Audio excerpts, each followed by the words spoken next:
మీ జీవితంలో ఎప్పుడన్నా మంచి చేయగోరి చెడుగా మారిందా?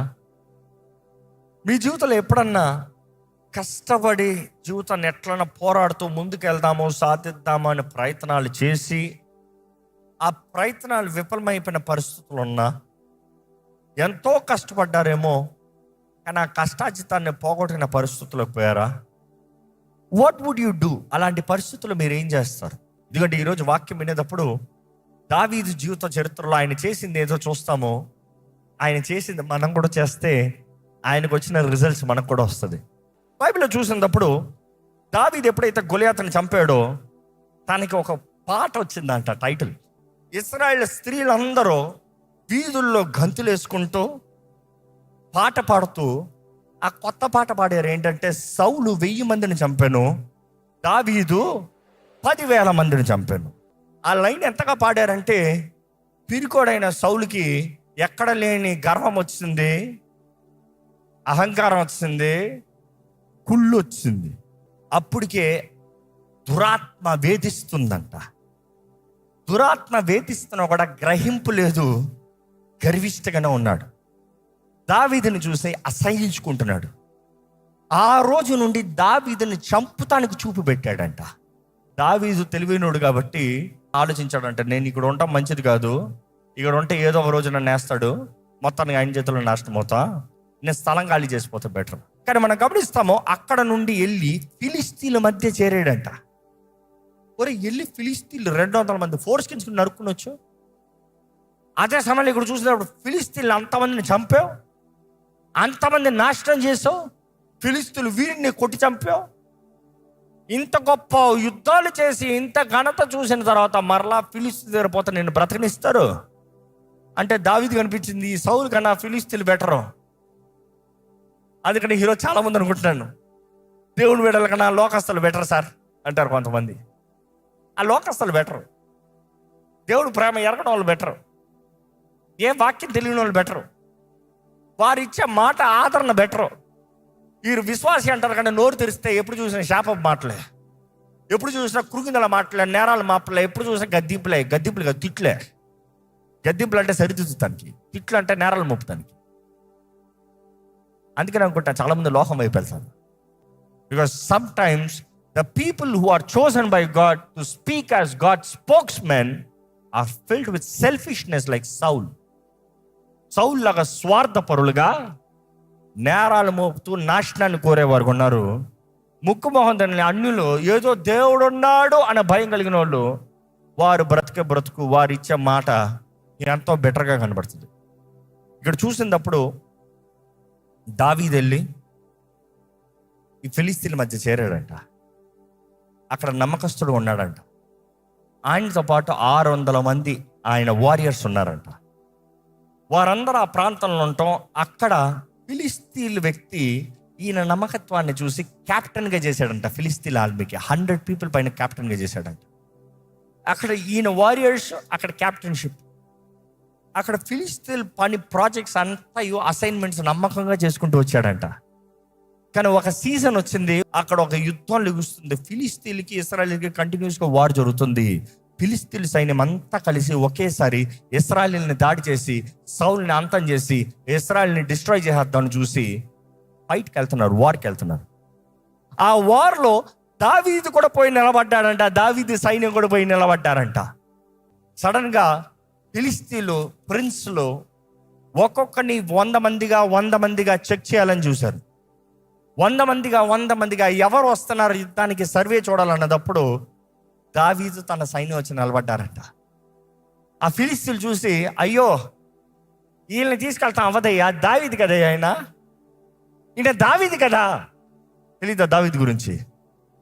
బాగా తెలుసు. ఎక్కడ ఆయన వెళ్ళి సడన్గా రూట్ మారుస్తాడో, ఎక్కడెక్కడ వెళ్ళి సడన్గా ఛానల్ మారుస్తాడో. సడన్గా సౌలు కాదు, ఇశ్రాయేలు మీద ప్రేమ వచ్చిందనుకో సడన్గా మనల్ని చంపేస్తాడు కదా, వద్దురా బాబు అని చెప్పారంట.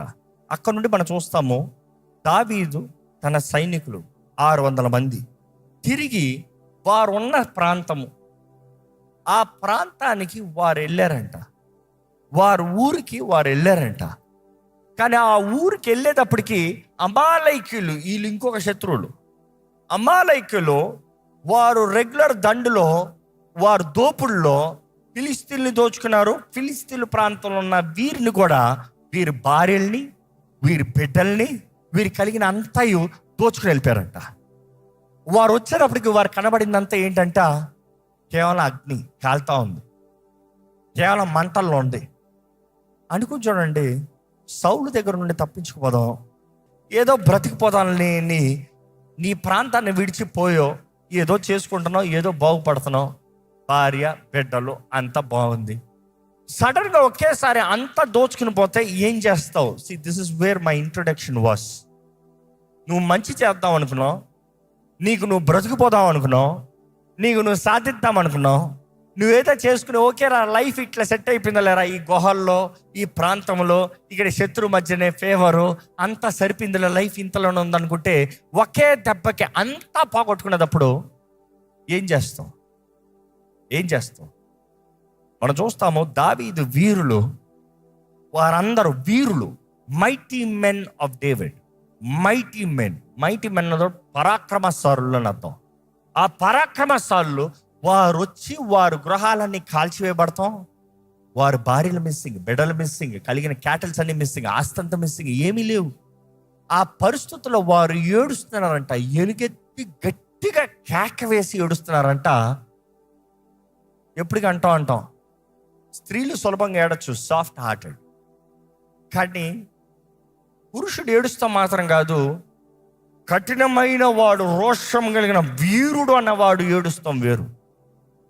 ఆ వీరుడు 2 నిమిషాలు ఏడుస్తాం కాదు, ఎలుగెత్తి ఉన్న శక్తి అంతా పోయేంత వరకు ఏడుస్తాం వేరు. ఎందుకంటే ఇక్కడ గమనించేటప్పుడు చూస్తాం, ఆ మాట చదువుతామంటే ఒకసారి 30 అధ్యాయము 4వ వచనం. ఇక ఏడ్చుటకు శక్తి లేకపోవునంత బిగ్గరగా ఏడ్చిరి. ఇంకా ఏడ్చడానికి శక్తి లేనంతగా ఏడ్చారంట, బిగ్గరగా ఏడ్చారంట. ఏడ్చి ఈ వీరులు ఏడ్చి ఏం చేశారు తెలుసా? ఆ ఏడుపులో చేదు వస్తుంది కదా. లైఫ్లో మనం అనుకునే కష్టపడిందంతా పోగొట్టుకున్నప్పుడు చాలా మందికి దేవుడి మీద చేదు వస్తుంది కదా. చాలాసార్లు దేవుడు ఇచ్చిన దాన్ని బట్టే, దేవుడు చేసిన దాన్ని బట్టే, దేవుడు కలిగించిన దాన్ని బట్టే మన అనుభవించి ఏదో మన నిర్లక్ష్యత, మన అపవాది, ఆడు దొంగ, దోచుకునేవాడు, హత్య చేసేవాడు, వాడు వచ్చి వాడు దోపిడీ చేసుకునే దానికి దేవుడి మీద అడుగుతాం కదా. ఈరోజు మిమ్మల్ని అడుగుతున్నా, మీ జీవితంలో ఏదైనా పోగొట్టుకున్నారా? మీ జీవితంలో ఏదైనా బాధ ఉందా? మీ జీవితంలో ఏదైనా కష్టం ఉందా? మీ జీవితంలో ఏదైనా ప్రేమించినది పోగొట్టుకున్నారా? మీ జీవితంలో ప్రయాసపడినది పోగొట్టుకున్నారా? ఎవరి మీద అడుగుతున్నారు? ఎవరి మీద నేరం మోపుతున్నారు? Who do you blame for it? దేవుడు నీ ఆధారం అన్నదప్పుడు దేవుడి మీద అలగద్దు. యోబు విషయంలో చూస్తే, యెహోవా ఇచ్చను, యెహోవాయే తీసుకుని. దావీదు అలగలట, కానీ దావీదు చుట్టన్న ఈ వీరులు వారు ఒకేసారి చేతి వచ్చిందంట. ఏమనుకున్నారు తెలుసా? అంతే ఈ దావీదు వల్లనే. నా భార్య పోయిందంటే ఈ దావీదు వల్లనే, నా బిడ్డలు పోయారంటే, నా కుమార్తెలు పోయారంటే ఈ దావీదు వల్లనే, నా కలిగినంత పోయిందంటే ఈ దావీదు వల్లనే. దావీదుని చంపేద్దాం అనుకున్నారంట. దావీదు ఆ మాట విన్నాడంట. విన్నప్పుడు ఏం చేస్తున్నాడంటే, బైబిల్లో this is the beautiful statement. నేను ఎప్పుడు ఆ మాటని జ్ఞాపకం చేసుకుంటూ ఉంటా. ఎక్కడ ఆ మాట చదువుదాం. David encouraged himself in the lord. దావీదు తన దేవుడైన యెహోవాను బట్టి ధైర్యము తెచ్చుకొనెను. అందరు గట్టిగా చెప్తామండి ఆ మాట. దావీదు తన దేవుడైన యెహోవాను బట్టి ధైర్యము తెచ్చుకొనెను. దావీదు తన దేవుడైన యెహోవాను బట్టి ధైర్యము తెచ్చుకొనెను. హి ఎంకరేజ్డ్ హిమ్సెల్ఫ్. కొన్నిసార్లు మన జీవితంలో ఎవరో వచ్చి మనల్ని లేపుతారని కాదండి. కొన్నిసార్లు మన జీవితంలో ఎవరో మనకు వచ్చి చెయ్యి ఇస్తారని కాదండి. కొన్నిసార్లు మన జీవితంలో ఎవరో మనకి తలుపు తెరుస్తారని కాదండి. కొన్నిసార్లు మన జీవితంలో ఏం చేయాలి తెలుసా? Get your self up. దేనిని బట్టి? నన్ను బలపరిచే దేవుడు ఉన్నాడు, నాకు జయంనిచ్చే దేవుడు ఉన్నాడు, నాకు శక్తిని తోడిచ్చే దేవుడు ఉన్నాడు, నన్ను పైకి లేపే దేవుడు ఉన్నాడు. దావీదు దగ్గర చూసినప్పుడు వాళ్ళందరూ ఆయన చంపేద్దాం చూస్తే వాళ్ళతో వాదిస్తలే, కానీ దావీదు అంటున్నాడు, ప్రభునందు తన్ను తాను బలపరుచుకున్నాడు అంట. ఈ encouraged himself in the lord చక్క. అండ్ ఈజ్ లైక్, దేవా వెళ్ళమంటావా? దేవుడు ఏమన్నాడు తెలుసా? తరుము. కొంతమందికి ఈ మాట అంటే, ఏం దేవుడు, నా ప్రార్థన ఇప్పుడు వాళ్ళ శత్రువు తీసుకొచ్చి నాకు ఇక్కడ అప్పచెప్పాలి. నా ప్రార్థన, నువ్వు దేవుడు అయితే ఇప్పుడు నా శత్రువు ఎవడైతే తీసుకుని పోయాడో నా భార్యని, నా బిడ్డలని, నా ఆస్తుని అంతా తీసుకొచ్చి నా కళ్ళు ముందు పెట్టిపోవాలి. ఆమెనంటే అయిపోవాలి. ఇదా మీ ప్రార్థన? ఇదా మీ ప్రార్థన? ఎందుకంటే చాలామంది అడుగు తీరంట, దేవుడు మాత్రం అన్నీ చేసేయాలంట. అడుగు తీరంట, దేవుడు మాత్రం అన్నీ నీ పక్షాన కార్యాలు చేసుకుని వెళ్ళిపోవాలంట. మనం గమనిస్తాము, దావీదు అడుగుతున్నాడు, దేవా తరమ్మంటావా? దేవుడు అంటున్నాడు, తరుము, నిశ్చయంగా నీ చేతులకు అప్పచెప్తాను శత్రువుని. నువ్వు పోగొట్టుకున్నంతా తిరిగి తీసుకుంటావు. తరుము. What a promise. దావీదు చలో వెళ్ళి తరుగుదామంటే 600 మంది లేచారంట. That is the best part. 600 మంది తరుముదామని వెళ్ళారంట. వారు వెళ్తూ ఉంటే అక్కడ వాగు ఉంది. 400 మంది వాగుని దాటగలిగారు, 200 మంది వాగు దాటలేకపోయారంట. కారణం ఏంటంటే అప్పటికే వారు బలహీనులై ఉన్నారు కాబట్టి. 600 మంది వారియర్సే, కానీ వారిలో శక్తి లేదు ఆ వాగు దాటడానికి. వాగులు కొట్టుకుని పోతారేమో. కానీ దావీదు ముందున్నాడు. 400 మంది వస్తున్నారు. ఆడు చూసేటప్పటికి వెళ్తూ ఉంటే ఒక ఐగుప్తి దాసుడు, అమాలీకుల దాసుడు దారిలో అనారోగ్యంతో ఉండటం చూశారు. చూసేటప్పుడు ఆ దాసుడిని అడుగుతున్నారు. వాడికి తినడానికి పెట్టారంట ఆహారం. ద ఫిగ్ కేక్ అంట. Fig cakes which means gives energy. అంటే వాడికి పెట్టారంటే వీరు కూడా తిన్నారని అర్థం. ఎందుకంటే వీళ్ళు తరిమేది మామూలుగా కాదు కదా, మొత్తానికి దోచుకొని రావాలనే కదా. కానీ అలాంటి సమయంలో వాడికి పెట్టారంట, వాడికి నీళ్ళు ఇచ్చారంట, వాడిని ఆదరించారంట. వాడు అనారోగ్యంలా ఉంటే వదిలేసి వెళ్ళిపోయారంట ఆ శత్రువులు. ఆ దాసుని అడిగానంట, మీ వాళ్ళు ఎక్కడ పోయారో చెప్తావా? మా వాళ్ళని తీసుకుని పోయారు, ఎక్కడ తీసుకుని వెళ్ళారో చెప్తావా? ఎక్కడ తీసుకెళ్ళాలో చెప్తావా అంటే ఆ దాసుడు ఒకే కండిషన్ పెట్టాడు. 2 కండిషన్లు పెట్టాడు. ఒకటే, నేను చెప్తాను, మీరు నన్ను చంపకూడదు. రెండోది, నన్ను మీరు వారి చేతుల్లోకి అప్పచెప్పకూడదు, వారికి మళ్ళీ తిరిగి పోకూడదు, మరలా వారికి తిరిగి పోకూడదు. నాకు ఇష్టం లేదు వాళ్ళ దగ్గరికి వెళ్తాం, నాకు ఇష్టం లేదు వారితో ఉంటాం. అదే సమయంలో నువ్వు నన్ను చంపకూడదు. ఇండైరెక్ట్గా ఏమంటున్నాడు? నన్ను చంపొద్దు, నన్ను ఇవ్వద్దు. అంటే ఎక్కడ ఉండాలి? నీతో ఉండాలి. నువ్వు నాకు పెట్టావు, వాడు నన్ను పట్టించుకోలే, నువ్వు నన్ను పట్టించుకుంటున్నావు. నువ్వు నన్ను ఇక్కడ నరికేసి వెళ్ళిపోవచ్చు, కానీ నువ్వు నన్ను నరకట్లే. నేను కూడా ఉన్నాను నీ ఇల్లుని దోచుకునేటప్పుడు, కానీ ఈరోజు నన్ను ప్రేమిస్తున్నావు నువ్వు. Help me, I will help you. Agreed అన్నాడంట డేవిడ్. అక్కడ నుండి వెళ్ళాడంట. ఎక్కడికి వెళ్ళాడు? చదువుదామండి ఆ వాక్యం ఒకసారి చదువుదామా? ఫిలిస్తీన్ల దేశముల నుండి యూదా దేశముల నుండి తాము తెచ్చుకొనిన సొమ్ముతో తలదూగుచు వారు ఆ ప్రదేశమంతటా చెదరి అన్నపానములు పుచ్చుకొనొచ్చు ఆటపాటలు సలుపుచుండిరి. వాళ్ళు ఎక్కడికి వెళ్ళారంట? వారు వెళ్ళేటప్పటికి వాళ్ళు ఏం చేశారు? Spread out over the land. అంటే ఊరంతా ఏం జరుగుతుందంట? తింటాం, తాగుతాం, డాన్సింగ్, సెలబ్రేషన్. అండ్ వీళ్ళందరూ ఏంటంట? మొత్తం దోచుకుని వచ్చింది. ఎక్కడంతా దోచుకుని వచ్చారు? ఫిలిస్తీన్ల దగ్గర నుండి దోచుకుని వచ్చారు, యూదా దేశం నుండి దోచుకుని వచ్చారు. మొత్తం దోచుకుని ఒకే స్థలంలో ఉంది. వారు ఏం చేస్తున్నారు? తింటున్నారంట, తాగుతున్నారంట, డాన్సులు వేసుకుంటున్నారంట. దావీదుకి ఆ సీన్ కనబడింది. ఎట్లా ఉంటుంది? తన భార్యల్ని, బిడ్డల్ని, వారిని అందరిని అక్కడ బంధించి పెట్టి, బానిసలుగా పెట్టి, వీరు తింటూ తాగుతూ ఉన్నారంట. ఆ 400 మైటీ మెన్కి ఎలా ఉంటుంది? మైటీ మెన్ మామూలు కాదు. That is why I'm addressing. ఆ పరాక్రమశాలులకి ఎలా ఉంటుంది? ఓ రే దొరికర్రా. నిజంగా అక్కడ జరిగింది ఏంటి తెలుసా? ఫ్రమ్ ది ట్వైలైట్, సాయంత్రం నుండి నెక్స్ట్ డే, అంటే చీకటి పడే దగ్గర నుండి, అంటే ఇంచుమించు 10, 11 అంటారు, లేకపోతే 12 అంటారు. అక్కడ నుండి నెక్స్ట్ డే సాయంత్రం వరకు ఒక్కడిని వదలలేదంట. చదివి చూడండి. ఒక్కడిని వదలలేదంట. అందరిని చంపారంట. మిమ్మల్ని అడుగుతున్నానండి, దేవుడు అంటున్నాడు, ఎల్లో నీకు అప్పచెప్తాను, నీదే, నువ్వు పోగొట్టుకున్నంత నీకు ఇస్తా, ఎల్లు తీసుకో. వెళ్తావా?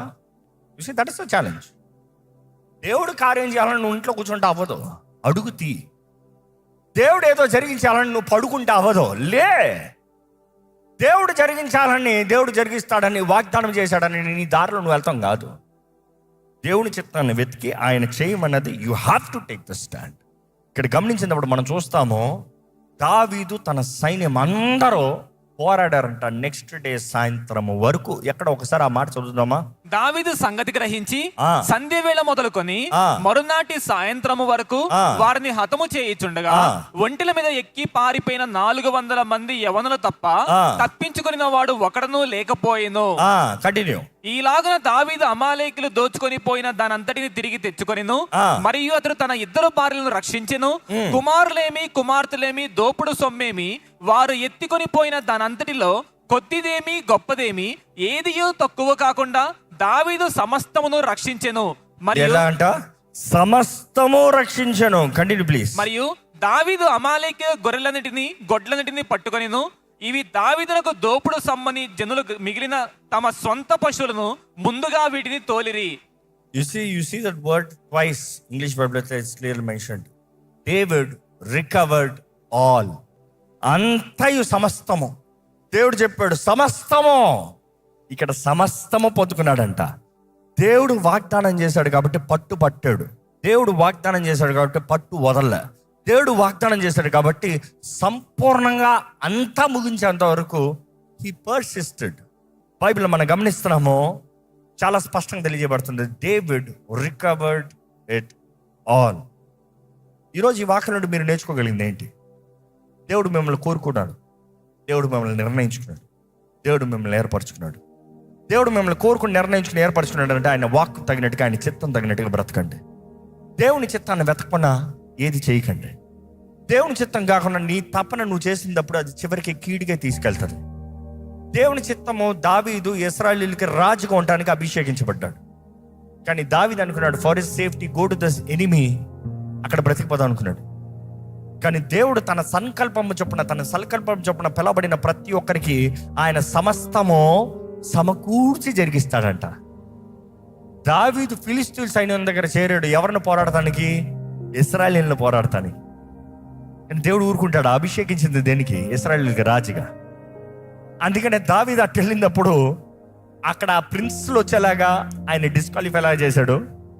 అదే సమయంలో దేవుడు ఎవరో, దావీదు ఏం చేయాలో, దావీదు ఎవరిని నమ్మాలో, పోగొట్టుకునే అన్ని తిరిగి మరలా అనుగ్రహించే దేవుణ్ణి అనేది నిరూపిస్తానికి దేవుడు శత్రు చేతులకు అప్పచెప్పాడేమో. కానీ అదే రీతిగా మరలా అంతా పొందుకున్న తర్వాత దావీదుని చూడాలి, తన స్వభావాన్ని చూడాలి, తన హృదయాన్ని చూడాలి. David return back to Israel. వస్తం మాత్రం కాదు, నెక్స్ట్ చూస్తే రాజు అవుతున్నాడు, యూదాకు రాజు అవుతున్నాడు. మరలా కొంతకాలం తర్వాత, ఇంచుమించు 10 సంవత్సరముల తర్వాత ఇశ్రాయెల్ మొత్తానికి రాజు అవుతున్నాడు. మొత్తానికి is become the king, as anointed, as called, as prepared. I think it's 7 years later, yes.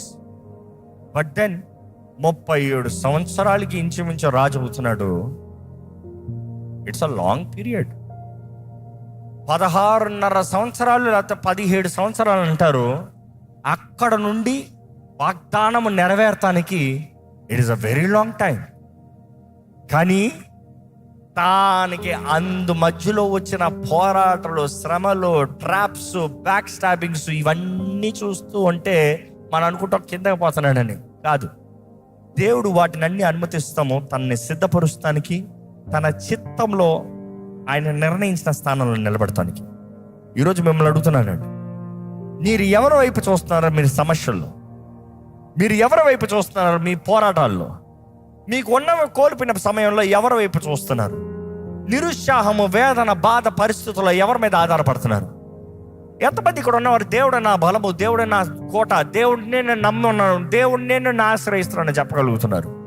ఈరోజు మీ జీవితము ఎవరి వైపు ఉంది? మీ దృష్టి ఏంటి? మీ కొరకు ఇచ్చిన వారిని మీరు పోరాడి చంపకండి, మీ కొరకు మీ ఇచ్చిన వారిని మీరు బలపరచండి. వారు నీ పైన మనస్పర్ధలను కలిగి ఉండొచ్చు ఏమో, కానీ ఎంకరేజ్ దెమ్, బిల్డ్ దెమ్. దయచేసి స్థలంలో ఉంచుదామండి. చివరిగా ప్రార్థన చేద్దాము. నువ్వు నిజంగానే దేవుని సొత్తువా? దేవుని వాగ్దానాలు నీ జీవితంలో నెరవేరుతున్నాయా? దేవుని మాటను నువ్వు లోపడుతున్నావా? దేవుని చిత్తాన్ని నువ్వు జరిగిస్తున్నావా? దేవుడు మాట ఇస్తే నెరవేర్చే దేవుడు అనేది నీ హృదయంలో నువ్వు విశ్వసిస్తున్నావా? దేవుని చిత్తాన్ని వెతికి అడుగు తెస్తున్నావా? లేకపోతే నీ మార్గంలో నీ చిత్తంలో నువ్వు ముందుకెళ్తున్నావా? ఈరోజు ఈ వాక్యం ఏంటంటే నీవు దేవునితో చెప్పాలంటే, దేవా నీ చిత్తమే నా జీవితంలో జరగాలయ్యా. నేను నిన్ను ఆధారం చేసుకుంటున్నానయ్యా. నేను నిన్ను నమ్మే బ్రతుకుతున్నాను ప్రభా. నిన్ను కలిగే బ్రతకాలని ఆశపడుతున్నానయ్యా. నువ్వే నాకు కావాలేసయ్యా. నీ తోడు నాకు కావాలేసయ్యా. నన్ను బలపరిచే దేవుడు నువ్వేనయ్యా. కోల్పోయిన సమయంలో, ఓడిపోయిన సమయంలో, చేతకాని పరిస్థితుల్లో, దోచుకోబడిన పరిస్థితుల్లో నీ వైపే చూస్తున్నానయ్యా. నువ్వు నన్ను లేవనెత్తయ్యా. దయ చూపి అయ్యా, కరుణ చూపి అయ్యా. నా జీవితం పైన దయ చూపి అయ్యా, కరుణ చూపి అయ్యా. నా జీవితంలో కార్యం జరిగించు ప్రభా. నా జీవితంలో నీ కార్యం జరిగించు ప్రభా. నీ చిత్తం జరగాలని ఆశతో ఎదురు చూస్తున్నానయ్యా. నీ స్వరము వినగలిగిన జీవితం నాకు దయచేయ్యా. ఒకసారి మనల్ని మనం పరీక్షించుకుందామండి. దేవునికి విరోధమైంది ఏమైనా ఉందా? స్వార్థం మనలో ఉందా? గర్వం మనలో ఉందా? అహంకారం మనలో ఉందా? గర్విష్ఠులు ఉంటే, ఈగోయిస్టిక్గా మనం ఉంటే దేవునికి కార్యాన్ని, దేవుని సహాయాన్ని చూడలేము. గర్విష్ఠులు దేవుడు అణచిదొక్కుతాడట, దీనుల్ని దేవుడు హెచ్చిస్తాడట. హెచ్చింపు దేవుని దగ్గర నుండి వస్తుంది, ఘనత దేవుని దగ్గర నుంచి వస్తుంది. If you can humble, God will exalt your life. If you can have the life of obedience, God is a faithful God. మనల్ని మనం పరీక్షించుకుంటూ, మన జీవితంలో ఒకసారి చక్కపెట్టుకుంటూ దేవుని సహాయాన్ని వేడుకుందామా? దేవుని సహాయాన్ని వేడుకుంటామా? ఎంతమంది పోరాటాల పరిస్థితులు ఉన్నారు? దేవుని సహాయాన్ని అడగండి. ఎంతమంది చేతకాని పరిస్థితులు ఉన్నారు? దేవుని సహాయాన్ని అడగండి. ఎంతమంది మిమ్మల్ని మీరు దేవుని ఎందుకు బలపరచుకోగలుగుతున్నారు? దేవుడిచ్చిన వాగ్దానాలు, దేవుడిచ్చిన నిబంధన. ఈరోజు యేసు రక్తంలో మన నిబంధన చేయబడిన వారు కదా. ఎంతమంది నమ్ముతున్నారు? మాటిచ్చిన దేవుడు నమ్మదగిన దేవుడు, అభిషేకించిన దేవుడు, నడిపించే దేవుడు. ఈరోజు ఆయన మాటను నమ్మి ప్రభునందు మనల్ని మనం బలపరచుకోగలుగుతున్నామా? నిబ్బరం కలిగి, ధైర్యం కలిగి ఉండగలుగుతున్నామా? మనమున్న పరిస్థితుల్లో నిబ్బరంగా నిలబడగలుగుతున్నామా? నిబ్బరంగా జీవించగలుగుతున్నామా? Are you being scared of everything? Are you being fearful for everything? Are you just being oppressed by everybody? Have faith. The one who called you is faithful. నిన్ను పిలిచిన దేవుడు నమ్మదగిన దేవుడు. నీ స్వభావం ఎలా ఉందో పరీక్షించుకోవాలండి. ఈరోజు మన స్వభావం ఎలా ఉందో పరీక్షించుకోవాలండి. ఈరోజు దేవుని అడుగుదాం, దేవా నాకు బలం దయచేయ, నాకు శక్తిని దయచేయ, నా ఆశ్రయదుర్గమా, నా కొండ, నా కోట, నిన్నే నేను నమ్మి ఉన్నానయ్యా. దేవుని వాక్యంలో చూస్తామండి, ద్వితీయోపదేశ కాండంలో 28:13 చూసినప్పుడు, నీవు ఎన్ని దేవుడిచ్చిన నియమం ప్రకారం, దేవుడిచ్చిన ఆజ్ఞలు నువ్వు గైకొని దాని ప్రకారం నువ్వు జాగ్రత్తగా బ్రతుకుతే, దేవుడు అంటున్నాడు, నేను తలగా చేస్తాను, తోకగా చేయను. నువ్వు పైన ఉంటావు కానీ కింద ఉండవు. ఈరోజు మనం చాలామంది పైన ఉంటాం, కింద ఉండను, నేను తలగా ఉంటాను అంటాం. కానీ ఆయన నిబంధన, ఆయన వాగ్దానాలు, ఆయన నియమాలు, ఆయన ఆజ్ఞల్ని పాటిస్తేనే. ఈరోజు ఎంతోమంది దేవుని వాక్కుని ఎరగొకనే దేవుని చిత్తాన్ని చేస్తున్నాను అనుకుంటూ తప్పుడు మార్గంలోకి వెళ్ళిపోతున్నాం. ఈరోజు దేవుని వైపు చూద్దామా? Make a discipline in our lives to know the will of God, to seek the will of God, to find his principles. ఈరోజు ఎంతమంది చెప్పగలుగుతారంటే, దేవా నువ్వే నా కొండ, నీవే నా కోట, నీవే నేను నమ్మదగిన దేవుడినయ్యా, నా బలము నీ ఎందేనయ్యా, నా కేడము నీవేనయ్యా, నా రక్షణ శైలమా నీవేనయ్యా, నా దేవుడివి. ఎంతమంది చెప్పగలుగుతారండి? అందుకని దావీదు రాస్తూ వివరిస్తూనే ఉంటాడు ఈ విషయాలు. అదే సమయంలో కీర్తన 27 చూస్తాము, 20:7 కొందరైతే రథముల మీద, కొందరైతే గుర్రములు, కానీ మేమైతే we remember, we trust in the name of our Lord. ఈరోజు మనకు ఇవ్వబడింది యేసు నామము. ఈరోజు మనకు అనుగ్రహించబడింది యేసు నామం, అన్ని నామం కన్నా పై నామం. ఈరోజు హెచ్చించబడిన నామం, అధికారం కలిగిన నామం, ఘనత కలిగిన నామం నీకు అనుగ్రహించబడింది. ఏది నీ విశ్వాసము? పరిశుద్ధ ప్రేమల తండ్రి, ఈ దినం బట్టి నేను స్తుతిస్తున్నానయ్యా. నీ సన్నిధిలోకి విశ్వాసంతో వచ్చిన ప్రతి ఒక్కరిని చూడయ్యా. నీ ఎడల విశ్వాసంతో అడుగుపెట్టిన ప్రతి ఒక్కరిని నువ్వు త్రోసివేసే దేవుడు కాదు, జవాబు ఇచ్చే దేవుడివి. ఎటువంటి పరిస్థితులు వచ్చిన వ్యక్తులైనా కూడా నువ్వు జవాబిచ్చే దేవుడు అయ్యా. నువ్వు బలపరిచే దేవుడు అయ్యా. నీ వాగ్దానాలను నెరవేర్చే దేవుడు అయ్యా. ఈరోజు ప్రభా, ఎవరెవరైతే నీ సన్నిధిలో వారి ప్రార్థన భారాలు తెలియజేస్తారో, చేయబడిన ప్రతి ప్రార్థనకి జవాబు అనుగ్రహించబడిన విశ్వాసంతో నమ్మి నిన్ను స్తుతిస్తున్నామయ్యా. ఇక్కడ నుండి వెళ్తున్న ప్రతి ఒక్కరు నీ సన్నిధిని మోసుకుని పోవాలి ప్రభా. దేవా, ఎవరెవరైతే అనారోగ్యంతో నీ సహాయం వేడుకుంటూ నన్ను స్వస్థపరచవా అని అడుగుతున్నారో, ఇదిగోనయ్యా, యేసు చిందించిన రక్తము ద్వారంగా, యేసు పొందిన గాయముల ద్వారంగా స్వస్థత కలుగునుగా కాని ప్రకటిస్తున్నాను. విశ్వాసంతో ఎవరెవరైతే అంగీకరిస్తున్నారో ప్రతి ఒక్కరి జీవితంలో, దేహంలో స్వస్థత కలుగునుగాక. దేవా, సమాధానం దయచే. మా సమాధాన శిక్ష అంతా నీ మీద మోపబడిందయ్యా. ఏ మనసులను అపవాది దాడి చేస్తూ, కలవరపరుస్తూ, వేదనతో, బాధతో, భయముతో, భీతితో నింపుతున్నాడు, ఇదిగో ఎవరైతే ప్రభువా నన్ను విడిపించని నీ వైపు చూస్తూ సహాయం అడుగుతున్నారు, ఇప్పుడు ఎన్నా సరైన యేసు నామములో అటువంటి వారికి విడుదల కలుగునుగా అని ప్రకటిస్తున్నాను. విడిపించే దేవుడు నీవే, జీవితాలను మార్చే దేవుడు నీవేనయ్యా. కుటుంబాలను కట్టయ్యా, జీవితాలను స్థిరపరిచాయా, బ్రతుకులను మార్చయ్యా, మేలు జరిగించు ప్రభా. నీ గొప్ప తలంపుల కార్యాల ఉద్దేశాలను నెరవేర్చు ప్రభా. ఈరోజు విత్తన వాక్యాన్ని ముద్రింపజేయి. అన్ని విషయంలో సహాయం అనుగ్రహించు. నీ చిత్తాన్ని వెతికి నీ చిత్తంలో బ్రతికి నీ అభిషేకం ద్వారా నడిపించబడే జీవితాలు మా అందరికీ దయచేయమని నజరేయుడైన యేసు నామములో అడిగి వేడుచున్నాం తండ్రి, ఆమేన్.